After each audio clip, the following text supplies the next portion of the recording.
통인의 지혜로운 아내. 옛날에 어떤 양반이 한 시골 고을에 사또로 부임했다. 고을에 부임해서 살펴보니 관가에서 일하는 통인 중 하나가 매일마다 새 옷을 깨끗하게 차려입고 오는 것이 눈에 띄었다. 어느 날 사또가 그 통인한테 물었다. 여봐라, 너는 관가에서 심부름이나 하는 터에 매일마다 새 옷을 차려입고 나오니 그게 다 어디서 난단 말이냐? 역력히 아뢰어라. 예, 제가 올 봄에 아내를 맞이했는데 우리 아내가 솜씨가 좋아서 새 옷을 지어줍니다. 그렇단 말이지.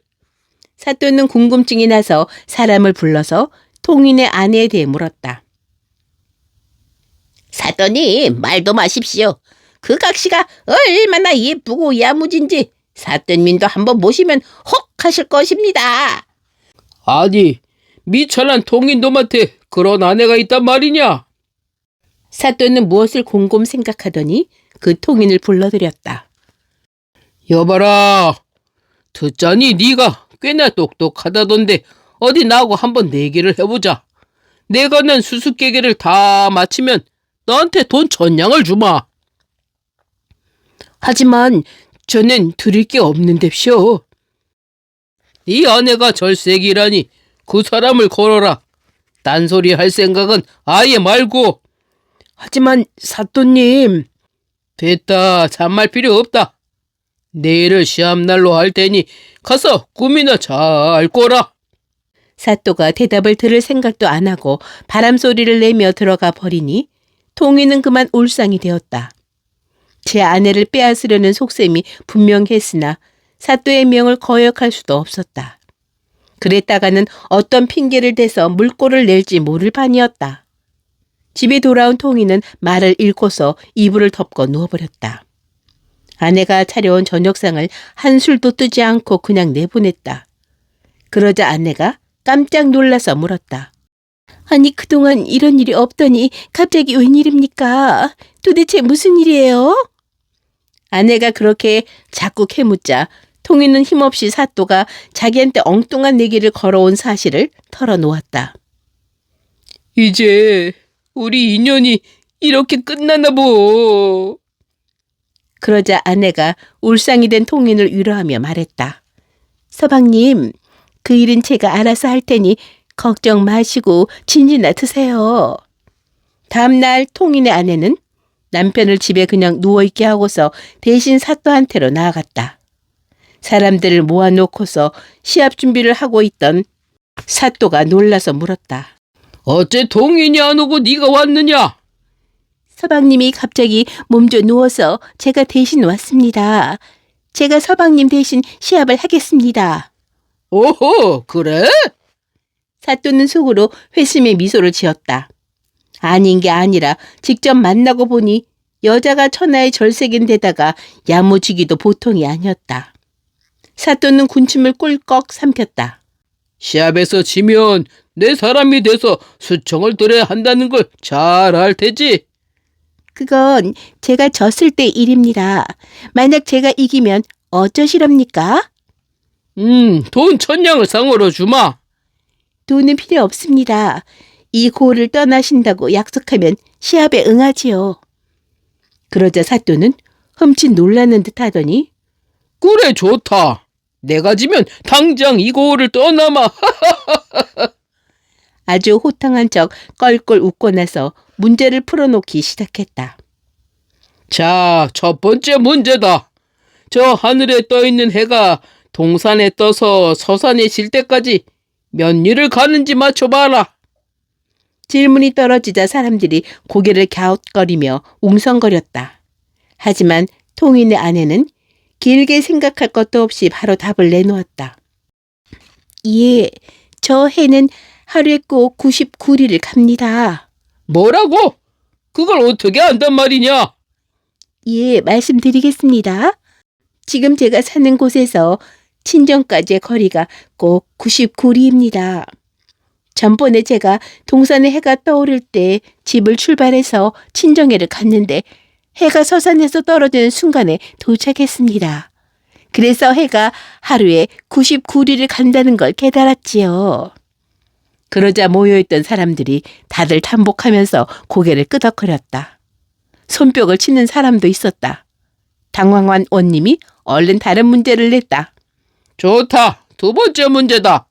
저기 저 배나무 가지마다 참새가 빼곡히 앉아있는 게 보이지? 저 참새가 모두 몇 마리인지 알아맞혀봐라.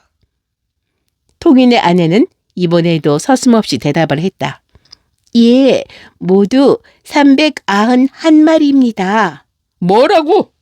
세어보지도 않고 그걸 어찌한단 말이냐?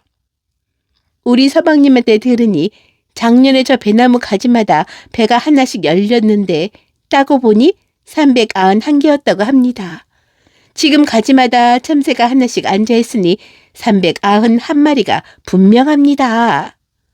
구경하던 사람들이 다시 무릎을 치며 감탄을 했고 사또는 말문이 콱 막혀버렸다. 사또는 당황해서 얼굴이 벌개졌다. 그는 얼른 세 번째 문제를 냈다. 좋다. 하지만 이 문제를 못 맞히면 끝이야. 자, 내 머리가 몇 근이나 나가겠느냐? 한치 어김도 없이 정확히 맞춰보아라. 사또님 머리는 꼭 7근 반이 나가겠습니다. 뭐라고? 네가 내 머리 무게를 어떻게 안단 말이냐? 재보기라도 했느냐? 제 말을 못 믿겠거든 잘라서 저울에 재보면 될 일 아닙니까? 그러자 원님은 그만 말문이 탁 막혀버렸다. 그리고 구경하던 사람들이 다들 그 말이 맞다며 여자가 이겼다고 떠들어대기 시작했다. 박수도 쏟아져 나왔다. 설마 사또님께서 한 입으로 두 말씀은 안 하시겠지요? 약속을 지키십시오. 원님은 뭐라 응대를 하려고 했지만 갖다 댈 말을 찾지 못한 채 얼굴이 불덩이처럼 시뻘게 져서 씩씩댈 뿐이었다. 창피를 당해도 아주 톡톡히 당한 원님은 그날 밤에 짐을 싸서 야반 도주를 해버리고 말았다. 그리고 다시는 그 고을에 코빼기도 비추지 않았다고 한다. 통이는 아름답고 솜씨 좋고 지혜로운 아내와 함께 평생을 행복하게 잘 살았다.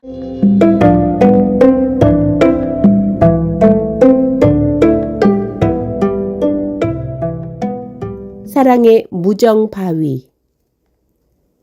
아득한 옛날 신도안은 숲이 우거져 하늘을 가리어서 사나운 짐승들이 서식하는 깊은 산골이었다.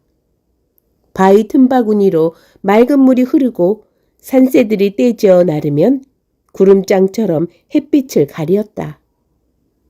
이 산마루에서 부엉이가 울면 저 산골짜기에선 뻐꾸기가 울고 머루 다래에 무성한 넝쿨이 덤불처럼 얽히고 설킨 적막한 산골이었다. 그러나 서울에서 낙향한 양반들의 집이 여기저기 하나둘씩 박혀 있었다. 입춘이 지난 어느 이른 봄날 이 마을 토박이의 맏아들 봉학도령과 하인 일남이가 산비탈길을 걸어가고 있었다. 봉학도령은 화살통을 메고 있었고 그 화살에 영롱한 깃털이 햇빛에 반사되어 번쩍이고 있었다. 사냥을 나선 것이다.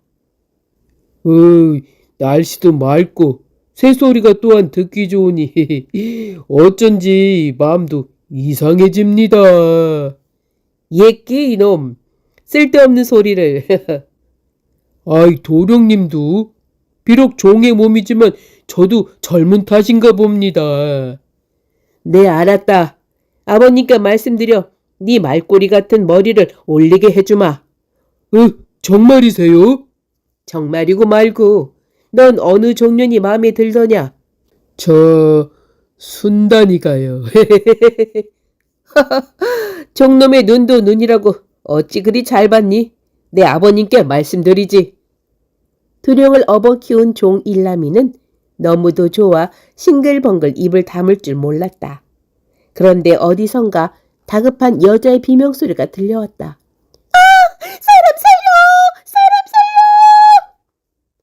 봉학도령과 일남이는 그 비명소리가 나는 쪽으로 달려갔다. 그랬더니 거기엔 산만한 호랑이가 콧중배기에 피투성이가 되어 처녀 하나를 막 삼키려는 찰나였다. 치마폭은 호랑이의 이빨에 갈기갈기 찢어지고 거의 알몸이 되다시피 된 처녀는 버둥거리고 있었다. 봉학도령은 아직 활 쏘는 게 서툴러 혹시나 처녀에게라도 맞을까봐 단념하고 왈칵 호랑이 앞으로 달려들었다. 저도 모르게 뛰어든 것이다. 오직 그 아름다운 처녀를 죽음에서 구해보려는 마음에서였다. 봉학도령의 주먹은 호랑이의 이마를 쳤다. 호랑이는 쓰러지는 듯 비틀거리더니 재빠르게 봉학도령 등떨미로 껑충 날랐다. 그 순간 봉학도령은 옆으로 빠져나왔다. 눈 깜짝할 사이의 일이었다. 호랑이가 쿵 하고 땅에 내려딛자 으리렁하며 그 날카로운 이빨을 하얗게 드러냈다. 그 두 눈엔 새파란 불빛이 일었다. 다음 순간 호랑이와 봉학도령은 정면으로 맞붙어서 흙먼지를 내며 뒹굴었다. 호랑이와 인간의 대결. 봉학도령은 있는 힘을 다해서 호랑이의 목을 졸랐다. 그러나 호랑이의 날카로운 발톱은 봉학도령의 옷과 살을 내리핥히어 온통 피투성이가 되어버렸다. 아무리 장사라 하더라도 맹수에게 이겨낼 도리가 없었다. 이젠 도리어 봉학도령이 먹히게 되어버렸다. 옆에서 이 광경을 보다 못해 일남이는 옆구리에 차고 있던 장독칼을 뽑아 호랑이의 콧등에 박았다. 핏발이 솟아올랐다. 약이 오른 호랑이는 이번에 일남이에게로 덤벼들었다.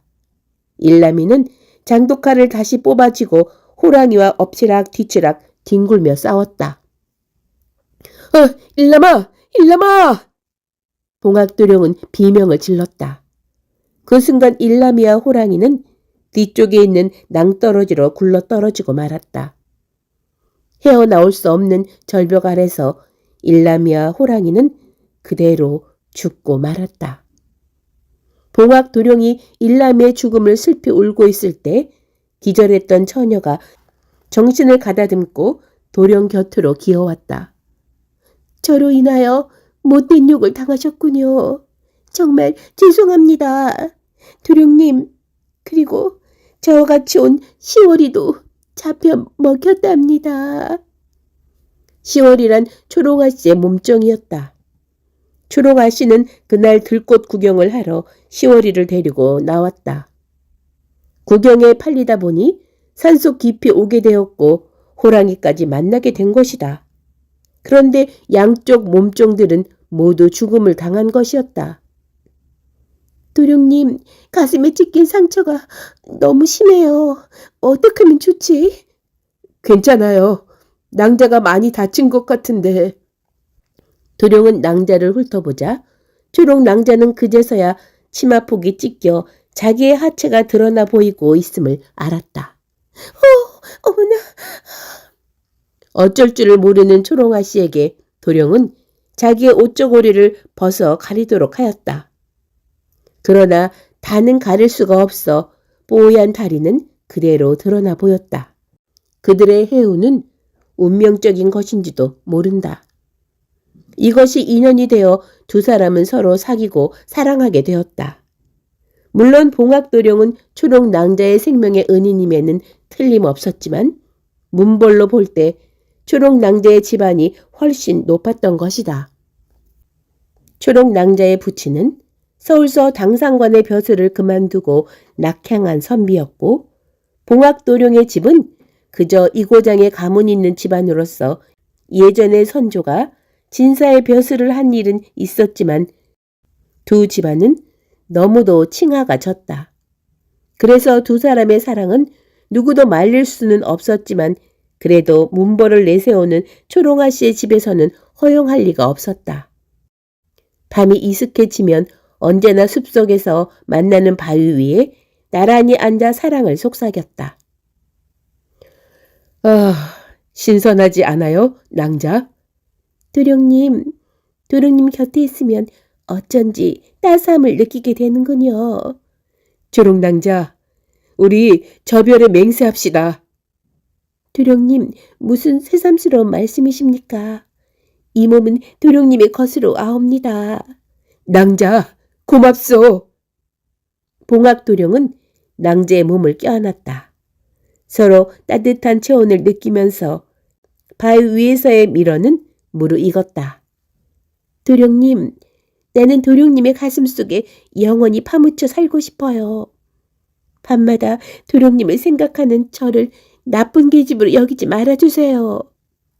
별소리 다 하는구려. 자나깨나 나는 초록낭자의 꽃과 같은 어여쁜 이 얼굴이 눈앞에 아른거려 글을 읽어도 익혀지지 않고 잠들려 할 때도 잠이 오지 않소구려. 아이, 도령님도.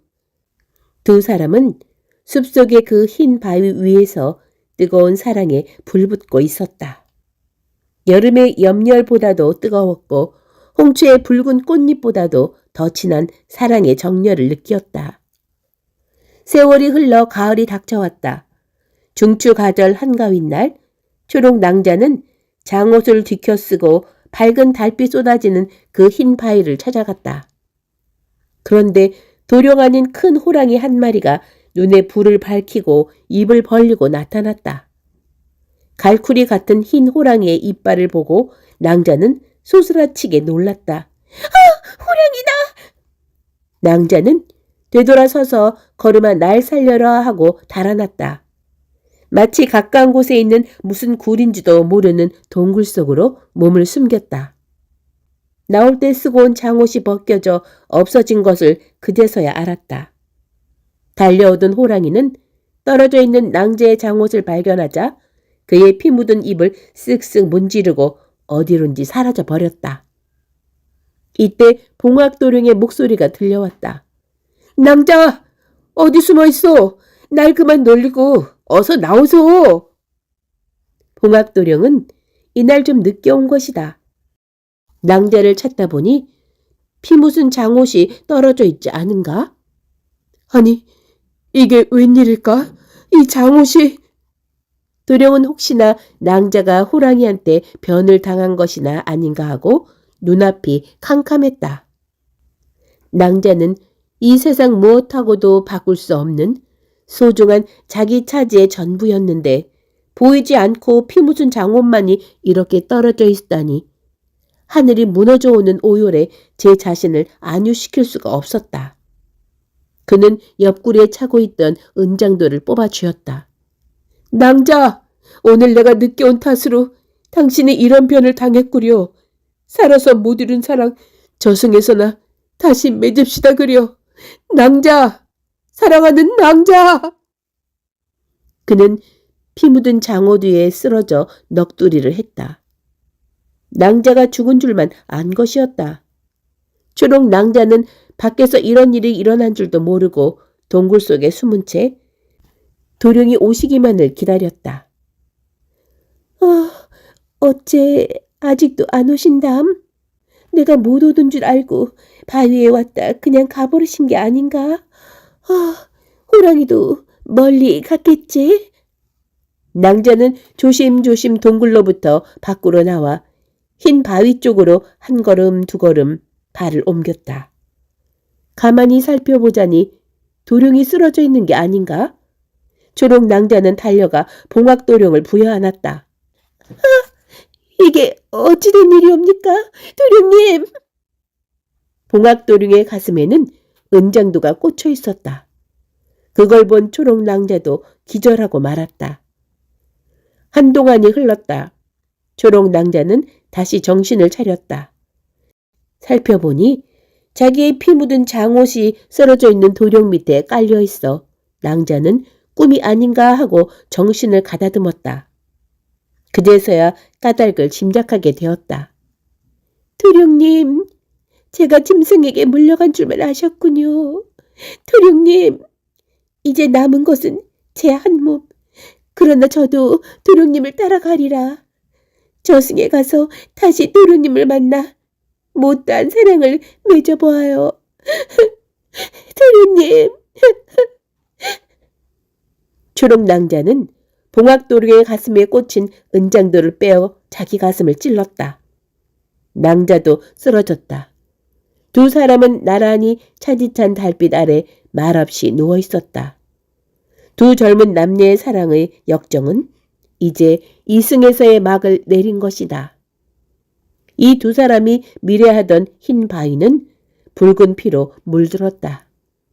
그래서 후세 사람들은 무정바위라고 부르게 되었다. 이와 같이 슬픈 사랑의 사연을 간직하고 있는 바위라고 해서 젊은이들은 이 바위 위에서 속삭이는 것을 꺼린다는 것이다.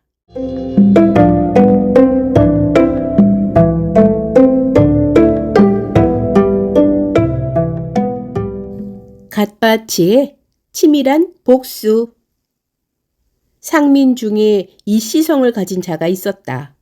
부모도 초자식도 없이 오직 형제 둘뿐이었는데 곤궁한 처지로 떠돌이 생활을 하며 의지할 곳이 없었다.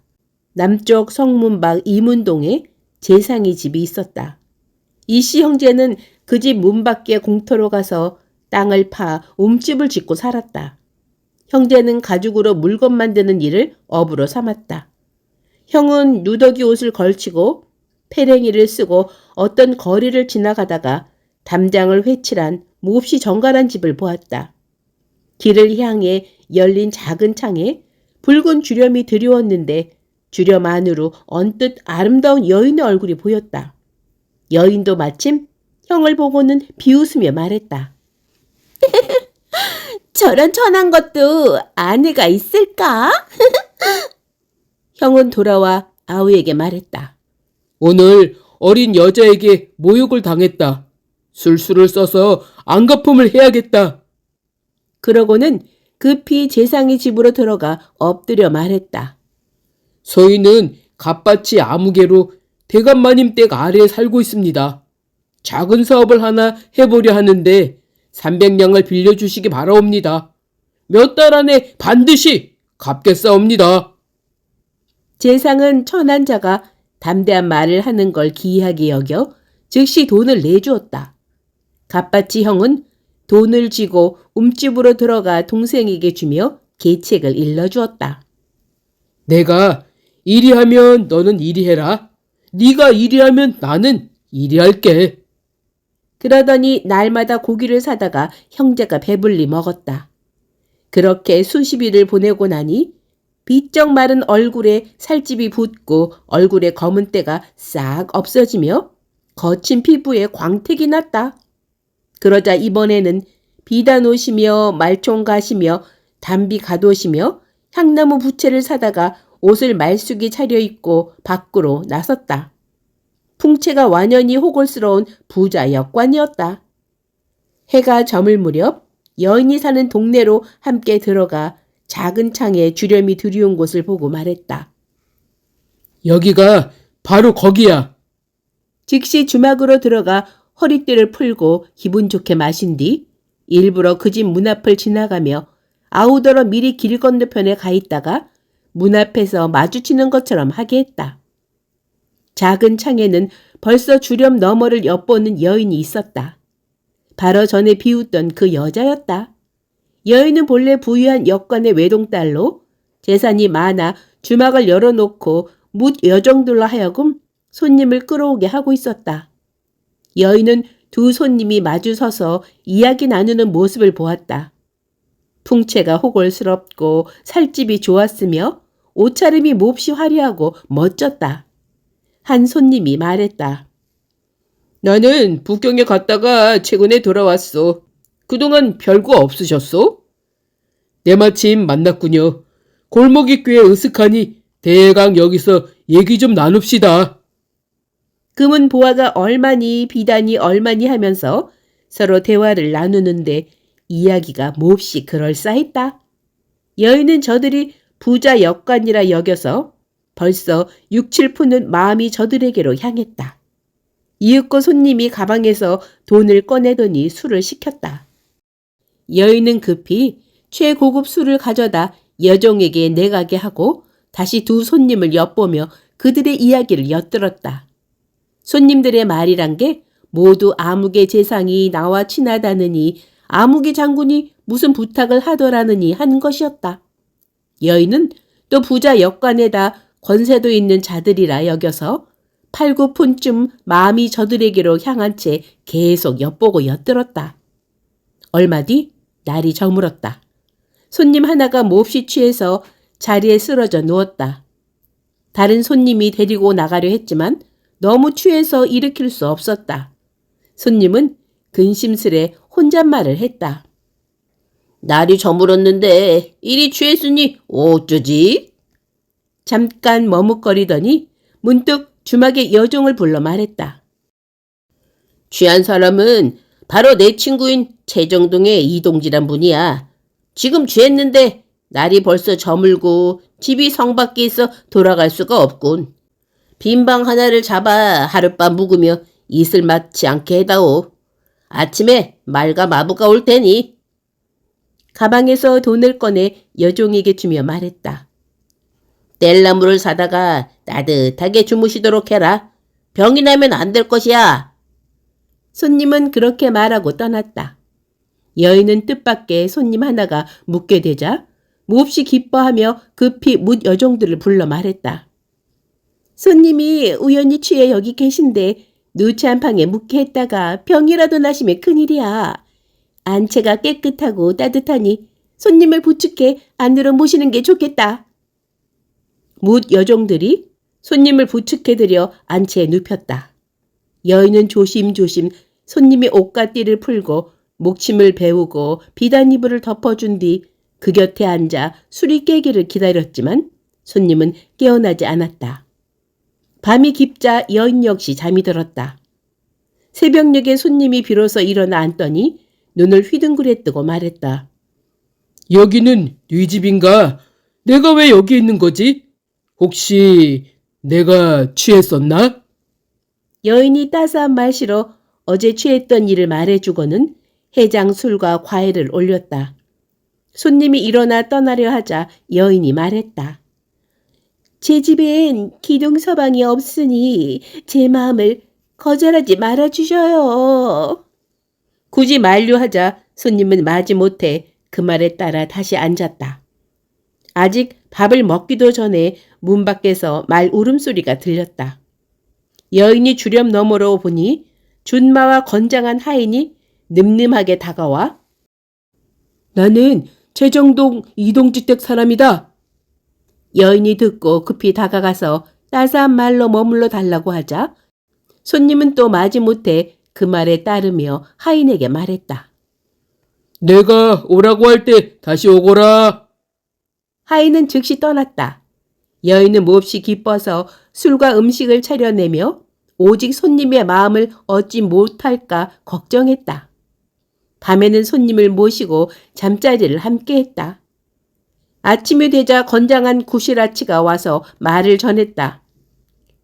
병소 판서 아무개 날이께서 급히 쓸 곳이 있다며 은 몇 냥 빌릴 수 있겠느냐 하십니다. 손님은 즉시 가방에서 열쇠를 꺼내주며 말했다. 이걸 우리 집에 갖다 주고 금고에 있는 은을 필요한 만큼 가져가게. 여인이 곁에 있다가 말했다. 꼭 나리의 돈을 쓰실 것 있나요? 그 정도 은은 제게도 있답니다. 손님이 웃으며 말했다. 에? 네가 무슨 은이 있다는 게냐? 여인은 즉시 은을 가져왔다. 최상급의 은이었다. 이거면 뭐 그런 대로 쓸 수 있겠구나. 마침내 그 은을 내주었다. 며칠 뒤 또 한 명의 구실아치가 와서 말했다. 재상 아무개 대감께서 병환이 생기셔서 지금 인삼을 쓰고 계신데 강화도 인삼이 다 떨어져 구하기 어렵다고 하십니다. 간직하고 계신 걸 주시면 효험이 있을 듯합니다. 손님은 일부러 얼굴을 찌푸려 보이며 말했다. 내가 집으로 돌아가야 정을 들어드릴 수 있겠군. 여인이 말했다. 제게 강화도 인삼이 있으니 우선 그걸 쓰게 하면 되지요. 돌아가실 것 없습니다. 손님이 웃으며 말했다. 응? 그 귀한 강화도 인삼을 네가 어찌 가지고 있단 말이냐? 이따 한들 쓸만한 걸까?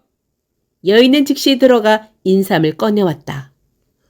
오, 과연 강화도 인삼이로구나. 또 그 인삼을 내주었다. 여인은 이런 일이 있은 뒤로 더욱 손님이 부유한 데다 참으로 대단한 세력까지 가졌다고 믿어 의심치 않으며 그 짝이 된 것에 긍지를 가졌다. 마침내 상자 속에 비단을 꺼내서 손님에게 새 옷을 지어 입혔다. 손님은 짐짓 4대새를 더 머무르며 진귀한 음식과 고급 술을 배불리 먹고 밤이면 여인과 잠자리를 함께 했는데 여인은 둘 사이의 관계를 확고히 하기 위해 천만 가지로 아양을 부렸다. 하루는 마부가 말을 끌고 와서 말했다. 암흑의 영공께서 급히 의논할 일이 있다며 말을 보내셨습니다. 속히 가주시기를 청합니다. 여인이 애가 타서 말했다. 나리, 가실 거예요? 긴급한 일로 청하니 안 갈 수가 없군.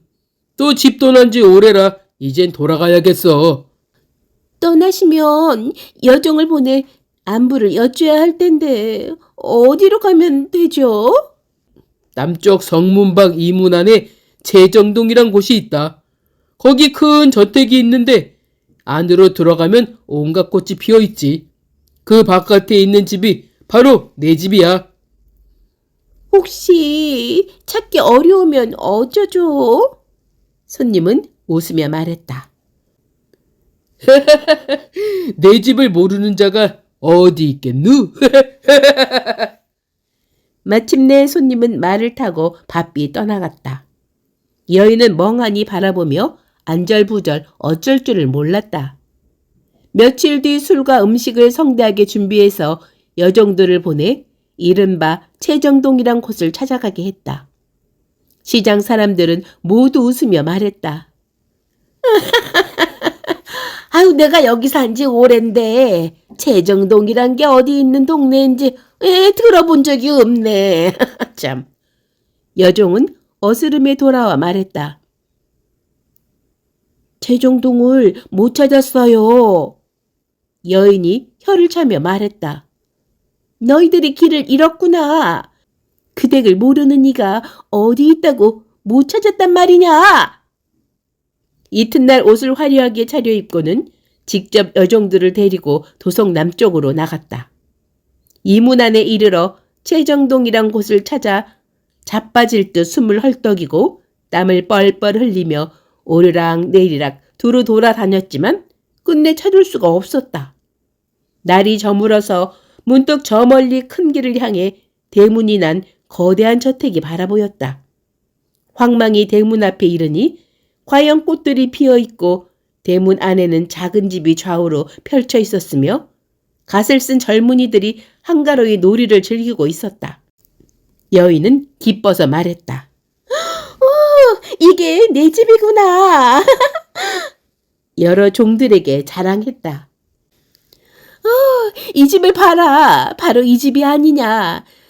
너희들은 눈도 없지. 그러고는 여종에게 암흑의 공이 계신지 묻게 했다. 여러 젊은이들은 벌써 그 사정을 알고 웃으며 문 밖의 움집을 가리키며 말했다. 그 사람 집은 저기야. 그 말에 여인은 어리둥절해 있다가 일단 가보기로 했다. 움집 안에는 갑밭이 2사람이 있었다. 그중 한 사람은 바로 전에 만난 손님이었다. 누더기 옷을 입고 바야흐로 고개를 숙인 채 못쓰게 된 신발을 고치고 있다가 여인이 온 곳을 흘기 보고는 송곳칼을 들고 나와 여인을 때려 땅에 쓰러뜨린 뒤 꾸짖었다. 네가 여기 왜 왔느냐? 너는 나 같은 놈도 아내가 있겠느냐 했었지? 내 아내가 별다른 사람이더냐? 바로 네가 아니냐? 네가 여긴 왜 왔느냐? 내가 칼로 너를 도려낼 참이니 너는 여기 머물러 있지 마라. 여인은 깜짝 놀랐다. 그제야 그 사람이 바로 자신이 주렴 안에서 비웃었던 천민임을 알아차렸다. 여인은 몹시 후회하는 한편 분해하더니 돌아온 즉시 병들어 죽고 말았다. 손님은 이 시성의 갓바치이고 또 다른 손님은 그 아우이며 구시라치와 하인과 마부는 모두 돈을 주고 고용한 자들이었으니 모두 맡은 역할대로 연기를 잘해서 여인을 속였던 것이다. 갓바치는 계략을 꾸며 여인이 가진 은과 인삼을 빼앗아서 이것으로 재상에게 빌린 돈을 갚았다. 갓바치가 거주지를 채정동이라 했던 이유는 다음과 같다. 가죽을 가공할 때 송곳을 쓰는데 송곳이 무뎌지면 숫돌에 간다. 갓바치들이 쓰는 숫돌 끝은 오목하게 홈이 파여 있게 마련인데 사람들은 이 오목한 부분을 채정이라 부른다. 갓바치는 자신이 사는 동네 이름을 채정 두 글자를 붙여 여인을 모욕하고자 했던 것이다.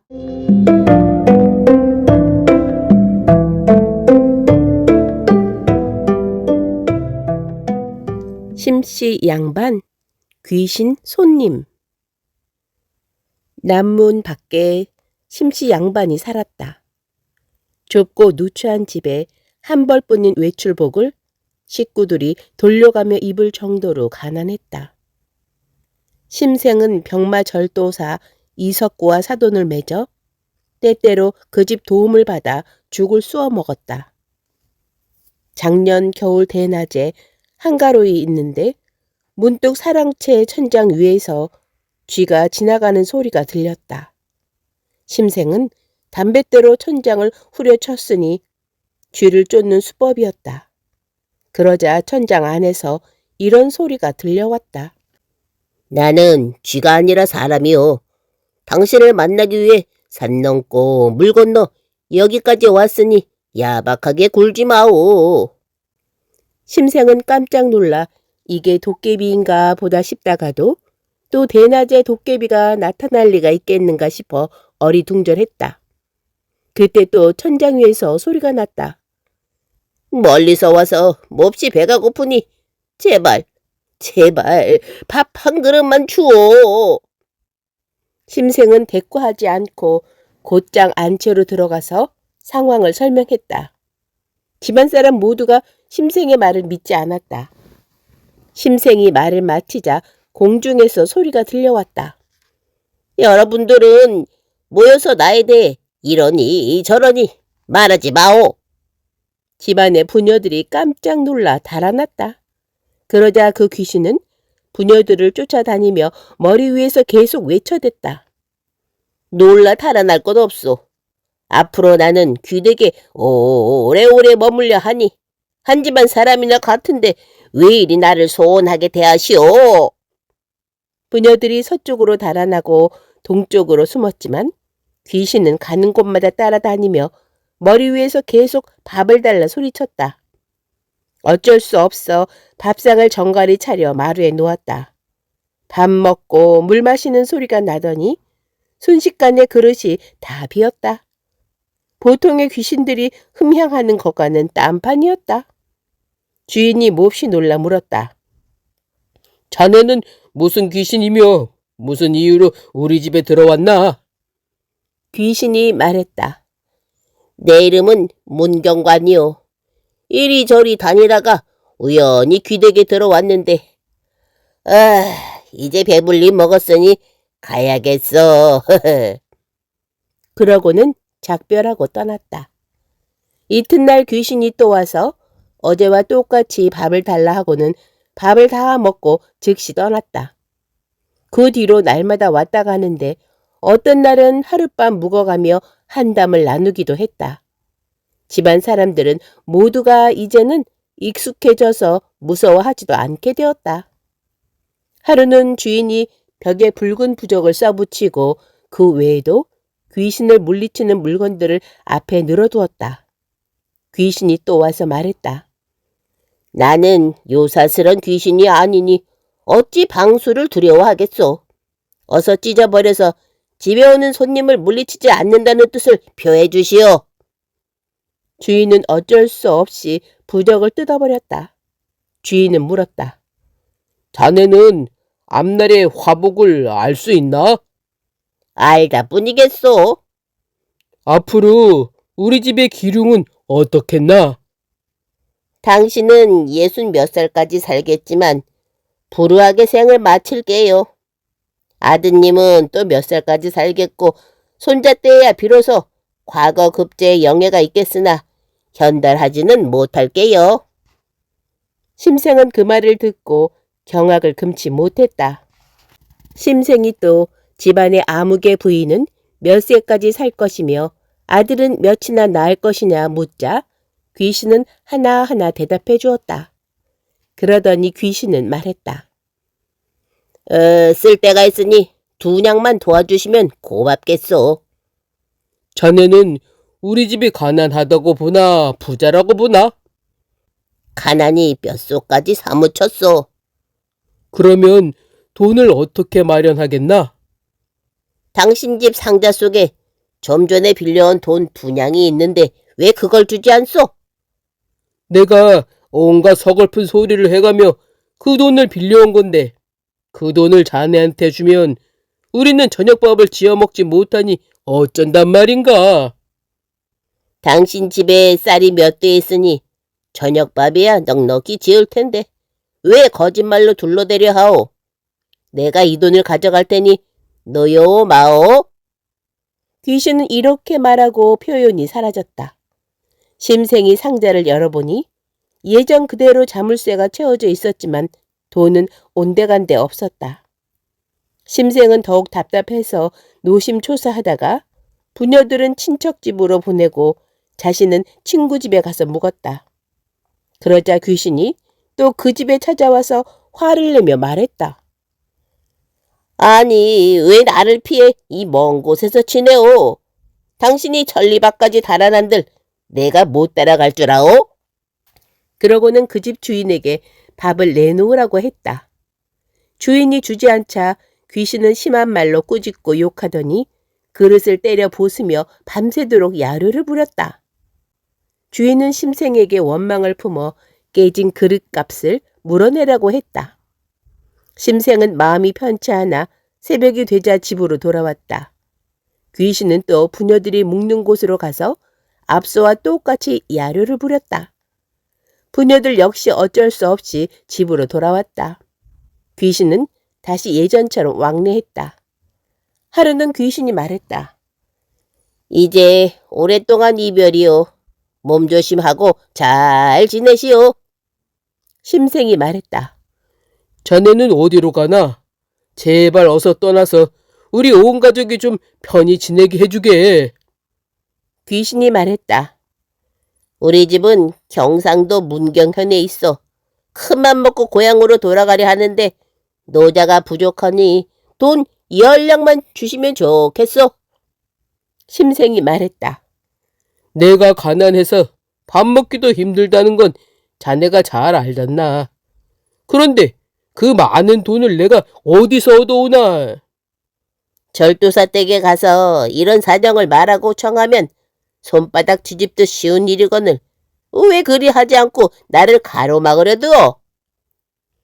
우리 집에 죽 한 그릇, 옷 한 벌까지 모두 절도사의 도움을 받고 있어 친형제간이나 다름없는 은혜를 입었으나 조금도 보답하지 못하고 있어 늘 부끄럽고 미안한 마음이거늘 지금 또 무슨 낯짝으로 가서 1,000푼을 주십사 부탁한단 말인가?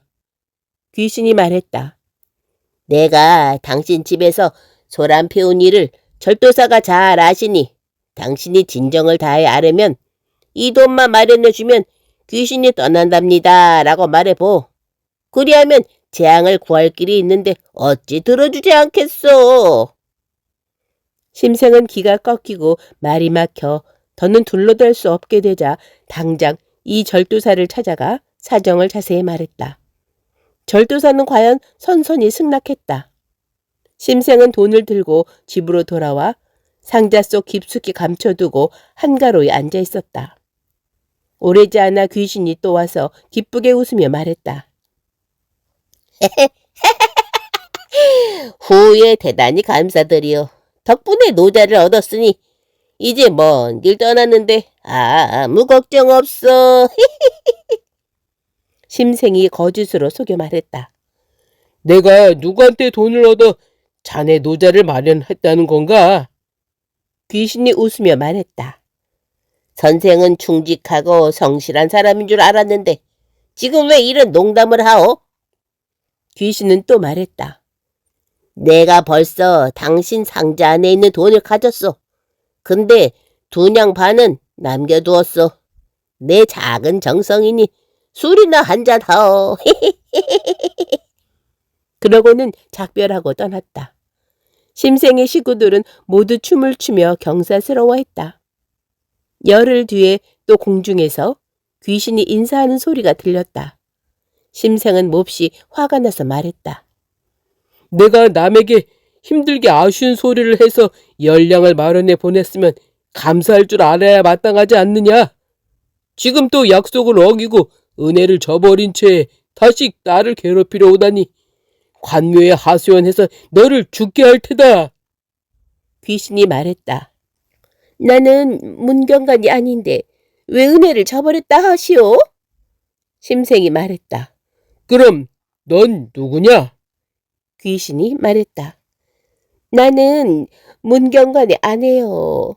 댁에서 귀신을 잘 대접한다는 말을 듣고 먼 길을 마다 않고 이렇게 찾아왔으면 당신은 반가이 맞을 일이지. 도리어 호통을 치며 꾸짖는 건 무슨 까닭이오? 또 남녀간에 서로 공경하여 대우하는 것이 선비의 행실이거늘 당신은 1만 권의 책을 읽었으면서 대체 뭘 배운 거요? 심생은 기가 막혀 헛웃음이 나왔다. 귀신은 그날 이후 날마다 찾아왔다고 하는데 그 뒤의 일은 알려지지 않아 기록하지 못한다. 그때 호사가들이 앞다투어 심생의 집에 가서 귀신과 문답을 했기에 심생의 집 문 앞은 거마 소리로 요란했다. 학사 이희조는 그 집에 하룻밤 묵으며 대화하기도 했으니 참으로 괴이한 일이다.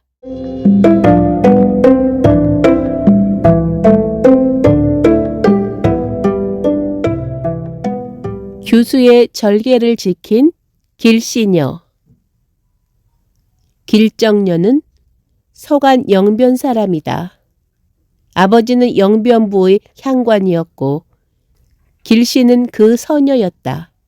부모가 모두 세상을 뜨자 길씨는 숙부에게 의탁했는데 20살이 되도록 시집까지 못한 채 길쌈과 삭바느질로 생계를 꾸렸다.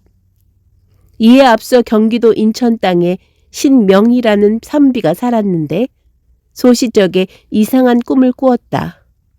꿈속에 어떤 노인이 5살 된 여자아이 하나를 데리고 왔다. 그런데 여자아이 얼굴에 입이 11개나 있는 게 아닌가? 신생이 깜짝 놀라자 노인이 말했다. 이 아이가 훗날 자네의 배필이 되어 해로할 걸세. 꿈에서 깬 뒤 참으로 기이한 일이라 여겼다. 신생은 40살이 넘어 부인을 잃었다. 살림을 맡았던 사람이 세상을 뜨고 나니 마음이 처량했다. 몇 번이나 첩을 들이려고 했지만 번번이 어긋나 성사되지 않았다. 마침 친구가 영변 부사로 나가게 되어 신생도 함께 영변으로 갔다. 그러던 어느 날 예전 꿈속에서 보았던 노인이 또 꿈에 나타났다. 이번에도 입이 11개인 여자를 데려왔는데 이미 장성해 있었다. 노인이 말했다. 이 아이가 장성해서 이제는 자네에게 보내야겠네. 신생은 더 괴이하게 여겼다. 그때 내하에서 골 아전에게 세마포를 사오라고 시키자 아전이 말했다. 여기 향관의 딸이 짠 세마포가 이 지역에서는 치상품으로 유명합니다. 지금 짜고 있는 것이 거의 마무리되어 간다고 하니 잠시만 기다려 주십시오. 이윽고 세마포를 사왔는데 참으로 가늘고 곱게 짠 물건이라 접으면 사발 안에 다 들어갈 정도였다. 정갈하고 정교한 솜씨가 세상에 드문 것이어서 신기하다고 찬탄하지 않은 이가 없었다. 신생은 향관의 딸이 서녀임을 알고는 문득 첩으로 드리고 싶은 생각이 들었다. 그리하여 그녀의 집과 가까이 지내는 마을 사람을 찾아 두터운 교분을 쌓은 뒤 중매를 부탁했다. 여자의 숙부가 좋아하자 신생은 당장 패백을 준비하고 예를 갖추어 그 집으로 갔다. 여자는 길쌈을 잘할 뿐 아니라 용모와 자태가 매우 아름답고 행동 거지도 단아해서 완연히 서울 높은 벼슬아치 가문의 법도가 있었다. 신생은 바라던 것 이상이라 매우 기뻐하며 그자의 11개의 입이 길할 길자를 뜻한다는 것을 깨달았다. 하늘이 정한 인연에 깊이 감사하며 부부간의 정과 의리가 더욱 돈독해졌다. 신생은 몇 달을 더 머물다가 고향으로 돌아갔다. 길씨에게는 머지않아 데리고 가겠다고 약속했다. 집으로 돌아온 뒤 이리저리 얽매이는 일이 많아 3년이 지나도록 약속을 지키지 못했다. 길이 멀고도 멀어 소식조차 끊어졌다. 길씨의 친척들은 더 이상 신생을 믿을 수 없다고 여겨 몰래 돈을 받고 길씨를 다른 사람에게 보내기로 의논했다. 길씨는 몸가짐을 더욱 단정히 해서 집안 마당에 나올 때에도 반드시 주의했다. 길씨가 살던 고을에서 산 하나를 넘으면 운산 땅인데 길씨의 당숙이 운산에 살았다. 이때 젊은 무관인 운산 사또가 첩을 두고 싶어서 고을 사람들에게 마땅한 사람이 있는지 묻고 다녔다. 당숙은 길씨를 첩으로 들이고자 관아에 드나들며 주도 면밀하게 계획을 세워 혼례식 날짜까지 정했다. 당숙은 또 사또에게 비단을 비롯한 여러 물품을 달라고 청해서 길씨에게 혼례식 날에 입을 옷을 짓게 하겠다고 했다. 마침내 당숙이 길씨의 집을 방문해 정답게 안부를 묻고 나서 말했다. 우리 아들의 혼례식이 다가오는구나. 신보옷을 지어야 하는데 집에 옷 지을 사람이 없으니 네가 잠시 와서 도와줬으면 한다. 길씨가 대답했다. 서방님이 지금 가명에 와 계셔서 허락을 받아야 나갈 수 있답니다. 당숙님 댁이 비록 가깝지만 다른 고을인지라 제 마음대로 갈 수 없습니다. 당숙이 말했다. 신생의 승낙을 받으면 허락하겠느냐? 길씨가 말했다. 네. 당숙은 집으로 돌아가서 신생의 편지를 거짓으로 꾸며 썼다. 친척과의 관계를 돈독히 하는 데 힘써 어서 가서 도와주라는 내용이었다. 그때 상서 조관빈이 평안도 관찰사를 지내고 있었는데 신생이 인척지간이어서 가명에 와 머물고 있었다. 당숙은 오랜 시간이 지났는데도 신생이 오지를 않자 신생이 길씨를 버린 것이라 여기고 이런 속임수를 썼던 것이다. 길씨는 가짜 편지를 받고는 어쩔 수 없이 당숙의 집으로 갔다. 길이를 재서 옷감을 자르고 바느질을 하며 며칠을 보냈으나 당숙 집의 남자들과 이야기 한번 나누는 법이 없이 오직 옷 만드는 일에만 전념했다. 하루는 당숙이 사또를 초대해 길씨를 몰래 엿보게 해서 자기 말을 증명해 보이려 했다. 길씨는 사또가 그 집에 온다는 말을 들었으나 속 사정이 어떤지 전혀 알지 못했다. 밤이 되어 등불을 켜자 당숙의 맏아들이 길씨에게 말했다. 너희는 항상 벽을 향해 앉아 등불을 켜고 있는데 왜 그래요? 여러 날 고생했으니 잠깐 쉬면서 나하고 얘기 좀 해. 길씨가 말했다. 나는 피곤한지 모르겠어요. 그냥 앉아서 얘기하세요. 다 들리니까요. 맏아들이 웃으며 다가와 길씨의 몸을 끌어당겨 돌려 앉히려 했다. 그러자 길씨가 정색을 하고 화를 내며 말했다. 가까운 친척이라 해도 남녀가 유별하거늘 왜 이리 무례하세요? 이때 사또가 창문 틈으로 엿보고 있다가 어렵사리 길씨의 얼굴을 한번 보니 매우 놀랍기도 하고 기쁘기도 했다. 길씨는 화가 그치지 않아 창을 열고 나왔다. 뒷채로 가서 앉아 있으려니 더욱 분통이 터졌다. 그때 문득 창밖에서 어떤 사내의 목소리가 들렸다. 이렇게 예쁜 여자는 난생 처음 보누먼. 서울의 미녀라도 대적하기 쉽지 않겠네. 길씨는 그제야 그 사람이 사또임을 알고는 가슴이 벌렁대더니 기가 막혀 까무러쳤다가 한참 뒤에야 깨어났다. 이튿날 길씨가 하던 일을 팽개치고 급히 돌아가려 하자 당숙이 그제야 사실을 털어놓고 말했다. 신생이란 사람은 가난하고 나이가 많아서 머지않아 저승 사람이 될 게다. 게다가 집도 매우 멀어서 한 번 가면 돌아오지 않으니 너는 버림받은 신세가 된 게 틀림없다. 너처럼 젊고 아름다운 아이가 부잣집에 시집가야 하지 않겠느냐. 지금 이 고을 사또는 젊고 이름난 무관이라서 앞길이 고말리거늘 너는 왜 바라볼 곳 없는 사람을 기다리다가 평생을 그르치려 하느냐. 당숙은 감언 이설을 늘어놓으며 달래기도 하고 으르기도 했다. 그러나 길씨는 그럴수록 더욱 분하고 성이 나서 매서운 말로 꾸짖으며 서녀로서 지켜야 할 도리도 더 이상 아랑곳하지 않았다. 당숙은 뾰족한 수가 없는 데다 사또에게 죄를 얻을까 두렵기도 했다. 그리하여 아들들과 모의해 함께 길씨를 붙잡아 앞뒤에 서서 밀고 당기며 겹방에 가두었다. 튼튼한 자물쇠를 채우고 음식만 겨우 넣어주며 혼례식 날까지 기다렸다가 사또에게 강제로 바치려는 것이었다. 길씨는 방 안에서 목나 울고 큰 소리로 욕하며 며칠 동안이나 음식을 입에 대지 않았다. 몸이 여위고 기력이 떨어져 아무 기운이 없었다. 곁을 보니 방 안에 생마가 많이 있었다. 길씨는 생마로 가슴에서 다리까지 온몸을 꽁꽁 동요매 겁탈 당하는 일을 막아보려 했다. 그러나 잠시 후 마음을 바꾸었다.